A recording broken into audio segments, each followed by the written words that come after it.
Hello,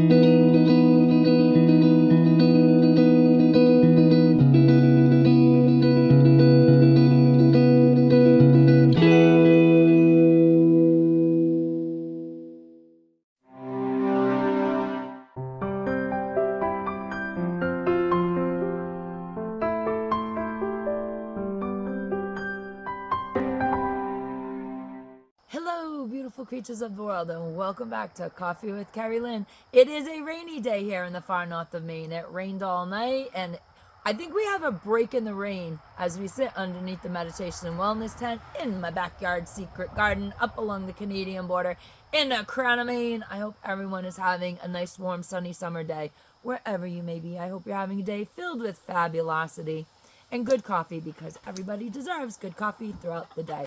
We have been extremely busy here on the homestead. I have been up since all night long, actually. It's full moon, and I cannot sleep when there is a full moon. It's just a thing. As you get older, you need less sleep, apparently.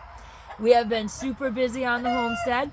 We have a few hens that are brooding, so we're hoping any day now, any day. We let nature do its thing here on the homestead. We don't use incubators. We do not interfere. Our hens are the incubators. They make babies from start to finish. And when Mother Nature handles the entire process, you're always hoping for a good outcome. Sometimes you get it, and sometimes you don't. It's just the cycle of life. We live very close to nature here on the homestead, and we live very close to the cycle of life. We are also starting to pick the bounty, the fruits of our labor, from our garden. Everything is starting to shape up, and we're starting to get a very small amount of fruits and veggies from the garden. I have my elderberries. They are early. They are 2.5 weeks early. And I want to do a video to show everyone how we preserve our elderberries. And by we, I mean me on the homestead. And I'm hoping I get a video out of it, but we don't know, because a week from today, new baby is due to be born. That's the delivery date. A week from today, our youngest son and his wife are maybe going to have the baby. Babies can be 2 weeks early, babies can be 2 weeks late, but the due date is 1 week from today. And we will be receiving the older grandchildren. We have a 5-year-old, a 4-year-old, and an almost 2-year-old, and he'll be 2 next month. And so we'll be taking them for a little while mom and dad get bonding time with new baby before the entire family descends on all the loving on new baby that we can give. So they'll get a little bit of private time, a little bit of bonding time with the baby, and Mima and Papa are going to have the 3 little ones here with us. So I don't know how many videos I'm going to get out while the children are here. If I disappear from YouTube for a little while, it is not because I've left YouTube. It is because I am babysitting grandbabies, and it's just family time. Ladies and gentlemen, beautiful creatures of the world, speaking of the cycle of life, today we are going to be talking about the Matthew Perry murder.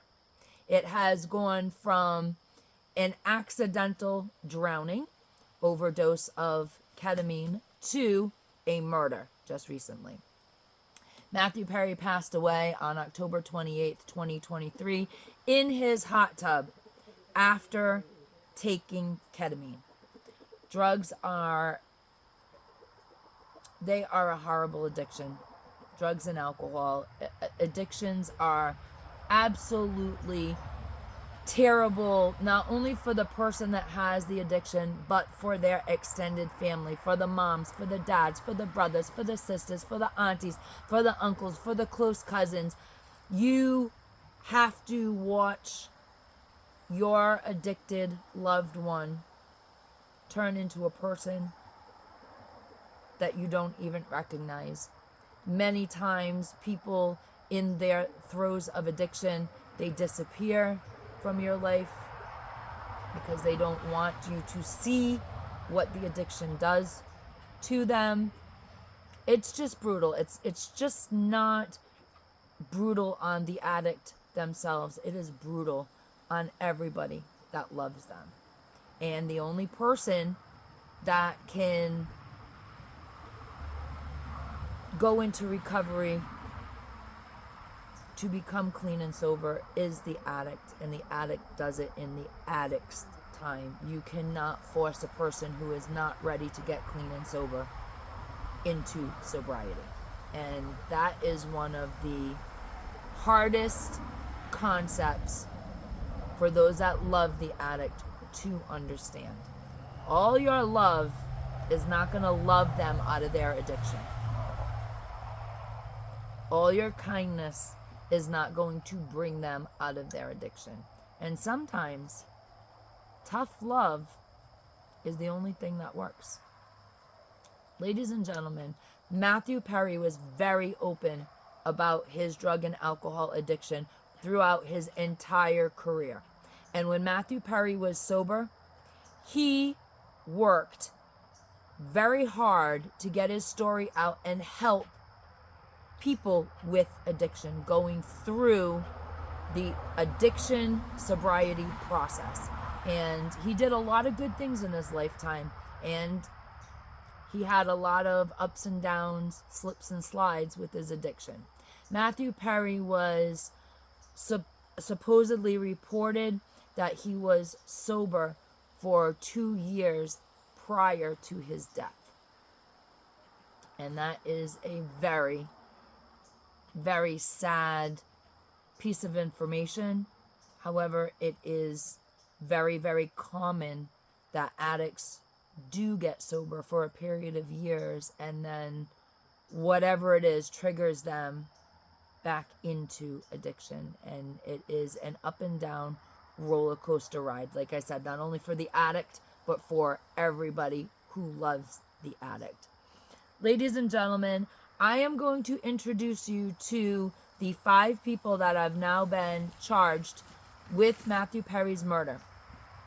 I am also going to introduce you to a young man. He's young to me. I'm 53 years old. He was at the time the same age as one of my children. So I'm old enough to be his mama. He is connected in death to Matthew Perry, and not a lot of people are talking about this young man, Cody McLaury. But first, let's dive into Matthew Perry and the players, the cast involved in his death.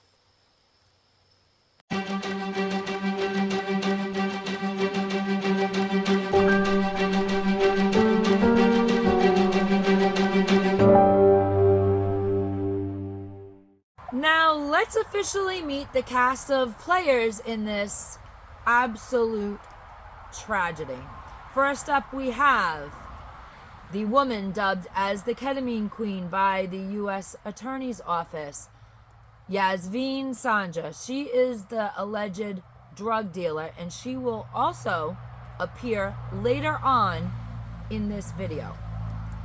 Next up, we have Kenneth Iwamasa, I say Masa, you can say Mesa, it's a tomato thing. He was Matthew Perry's personal assistant. Now, allegedly, Matthew Perry could not give himself injections. This happens. There are drug addicts that cannot stick themselves with a thing to receive their drug of choice. And they often have somebody that does it for them, whether it be a partner or a drug buddy. In this case, it happened to be Matthew's personal assistant. Now, allegedly, Kenneth was instructed on how to inject Matthew by one of the physicians. Showed him how to do it. I have to move the camera just a little bit. We got a raindrop. There we go. Matthew would also instruct Kenneth on the amount of ketamine he wanted to receive in the injection. Now, from what I understand, what ketamine does is it numbs you out. It kind of paralyzes you so that you can't move. The larger the injection, the more... I think it's like a catatonic type thing that you may experience. The night that Matthew Perry was in the hot tub. He was allegedly injected with a rather large dosage requested by him. Kenneth Iwamasa went out, ran some errands, came home, and found the Friends star in his hot tub, and he had expired. And that is a horrific way to die. Just imagine, put yourself in that moment where you have this drug that paralyzes you running through your system, and you are high AF, and you are in a body of water, and your brain is still on, but it can't command your body. That is a horrifying way to leave this earth. The third player that we have in this terrible tragedy is none other than Dr. Salvador Plasencia. He is allegedly charged with 7 counts of distribution of ketamine, 2 charges related to allegations he falsified records after death. We'll find out more as it goes into court, ladies and gentlemen. The fourth person in this dark cast of dark friends is Dr. Mark Chavez. Now, Dr. Mark Chavez has agreed to plead guilty to conspiracy to distribute ketamine. Allegedly, Dr. Chavez funneled ketamine to Plasencia. He also secured some of the ketamine from a wholesale distributor through a fraudulent prescription. So it looks like some of this ketamine came from a medical wholesale distributor with a fake prescription from a real doctor, and some of the ketamine came from allegedly the ketamine queen, an alleged, known to the Hollywood drug scene, alleged drug dealing person. The fifth character in this dark tragedy is Eric Fleming. Eric Fleming is an acquaintance, or was an acquaintance, of Matthew Perry. He has allegedly been dubbed the broker of the situation. And he allegedly helped obtain ketamine and distributed it to Matthew Perry. He also allegedly gave Kenneth Iwamasa 50 vials of ketamine. 25 vials were allegedly delivered 4 days before Matthew Perry's death. Now, a big thread to this story going around is this group of people, the ketamine queen, the personal assistant, the friend, Eric Fleming, decided to see how much Matthew Perry was willing to pay for a high. And apparently, Matthew's life, 50 vials of ketamine. The price tag on Matthew's life was $55,000. Matthew Perry paid to destroy himself. Didn't have the intent to do it. It's a thing that happened. Ladies and gentlemen, beautiful creatures of the world, I want to tell you another piece of this story, and that is the story of Cody McLaury. Now, Cody McLaury was a young man. He was 33 years old when he died in 2019. He died 4 years prior to Matthew Perry expiring in his hot tub. Cody McLaury moved from his home state in Arizona, and he moved to LA, and he got on the LA scene, and he was trying to be a rising star as a personal trainer. He met people, the movers and the shakers of the world. This is a tale as old as time, ladies and gentlemen. He's minding his own business. He's trying to fit into his new life with new friends, and he's meeting people. He meets a friend and another friend, and that friend introduces him to another friend and another friend, and he's networking, and when you don't know anyone in a place that you move, a new place, you don't really know who you're meeting. It's like peeling back the layers of an onion. And people that you believed to be good friends can turn out to be people with severe problems, or who have severe problem friends. But you don't realize that until you're already into the thick of it. And it seems that is what happened to 33-year-old Cody McLaury. He got mixed into a group of people who allegedly used drugs. And he was introduced to none other than the ketamine queen, Yasmin Sanja.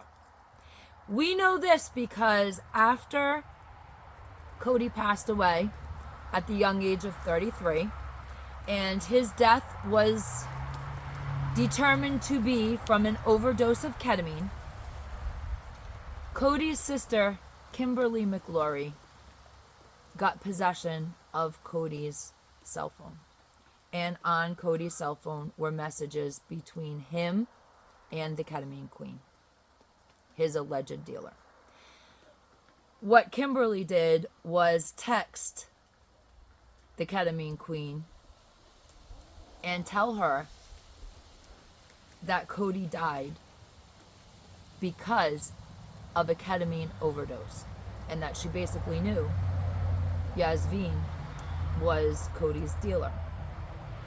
Kimberly never received a text in response. She never received a text back from Yasmin. However, when the U.S. Attorney's Office started to investigate Matthew Perry's passing, they were linking it up to certain information that they had about Cody McLaury's passing, and they discovered that after Kimberly McLaury sent Yasmin Sanja the text message explaining to her that Cody had passed away due to the ketamine, Yasmin Googled, she did a Google search on her little old computer, can ketamine be listed as a cause of death?